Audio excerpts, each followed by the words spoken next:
Welcome back to Venky's kitchen. ಇವತ್ತು peanut chaat ಬೇಯಿಸಿದ ಕಡಲೆಕಾಯಿ ಬೀಜದಲ್ಲಿ ಮಾಡಬಹುದಾದಂಥ ಒಂದು ಚಾಟ್ ಹೇಗೆ ಮಾಡೋದು ನೋಡೋಣ ಬನ್ನಿ. ಇದಕ್ಕೆ ಬೇಕಾಗುವ ಸಾಮಗ್ರಿಗಳು 200 ಗ್ರಾಮ್ ಹಸಿ ಕಡಲೆಕಾಯಿ ಬೀಜ, ಒಂದು ಈರುಳ್ಳಿ, ಒಂದು ಚಿಕ್ಕ ಕ್ಯಾರೆಟ್ ತುರ್ಕೊಂಡು ಇಟ್ಕೊಂಡಿದ್ದೀನಿ ನಾನಿಲ್ಲಿ, ಒಂದು ಟೊಮ್ಯಾಟೊ, 2 ಸ್ಪೂನ್ ಕೊತ್ತಂಬರಿ, ಅರ್ಧ ಚಮಚ ಖಾರದ ಪುಡಿ, ಅರ್ಧ ನಿಂಬೆಹಣ್ಣು, 1 ಸ್ಪೂನ್ ಉಪ್ಪು.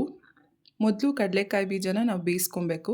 ಕುಕ್ಕರ್ಗೆ 1 ಲೋಟ ನೀರಿಗೆ ಕಡಲೆಕಾಯಿ ಬೀಜ, ಅರ್ಧ ಸ್ಪೂನ್ ಉಪ್ಪು ಸೇರಿಸ್ಕೊಂಡು ನಾವು 1 ವಿಷಲ್ ತೊಗೊಬೇಕು. ಅದು ಚೆನ್ನಾಗಿ ಬೆಂದಿರತ್ತೆ ಆವಾಗ.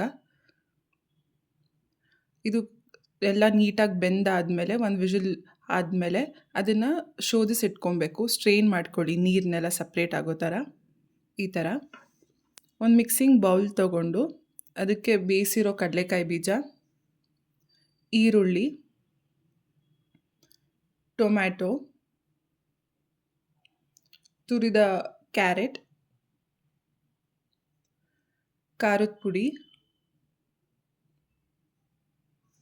ಕೊತ್ತಂಬರಿ ಸೊಪ್ಪು, ಉಪ್ಪು ಮತ್ತು ಇದಕ್ಕೇ ನಾವು ನಿಂಬೆಹಣ್ಣು ಸೇರಿಸ್ಕೊಬೇಕು. ನಿಂಬೆಹಣ್ಣಿನ ರಸನ ಎಲ್ಲ ಸೇರಿಸ್ಕೊಂಡು ಚೆನ್ನಾಗಿ ಮಿಕ್ಸ್ ಮಾಡ್ಕೊಬೇಕು. ಕಡಲೆಕಾಯಿ ಒಂದು ಬೇಯಿಸ್ಕೊಂಡ್ರೆ 5 ನಿಮಿಷದಲ್ಲಿ ರೆಡಿ ಆಗುತ್ತೆ. ನಿಮಗೇನಾದರೂ ತಿನ್ನಬೇಕು ಅಂತ ಅನ್ನಿಸ್ದಾಗ ಮನೇಲೇ ಈ ಥರ ಹೆಲ್ದಿ ಆ್ಯಂಡ್ ಕ್ಲೀನಾಗಿ ಮನೇಲೇ ಮಾಡಿಕೊಡ್ಬೋದು. ಮಕ್ಕಳು ಕೂಡ ತುಂಬ ಇಷ್ಟಪಡ್ತಾರೆ.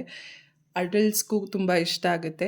ಟ್ರೈ ಮಾಡಿ ನೀವು ಮನೇಲಿ ಕೂಡ ಹೇಗೆ ಬಂದಿದೆ ಅಂತ ಹೇಳಿ. ಸೊ ಇದು ಕಂಪ್ಲೀಟ್ ನೀಟಾಗಿ ಮಿಕ್ಸ್ ಮಾಡಿದ್ಮೇಲೆ ಈ ಥರ ಕಾಣುತ್ತೆ. ಸೊ ಇದನ್ನು ಸರ್ವ್ ಮಾಡಿದ್ರೆ ಪೀನಟ್ ಚಾಟ್, ಕಡಲೆಕಾಯಿ ಬೀಜದಿಂದ ಮಾಡಿರೋ ಅಂಥ ಒಂದು ಸ್ನ್ಯಾಕ್ ರೆಡಿ ಆಗುತ್ತೆ. Thank you for watching.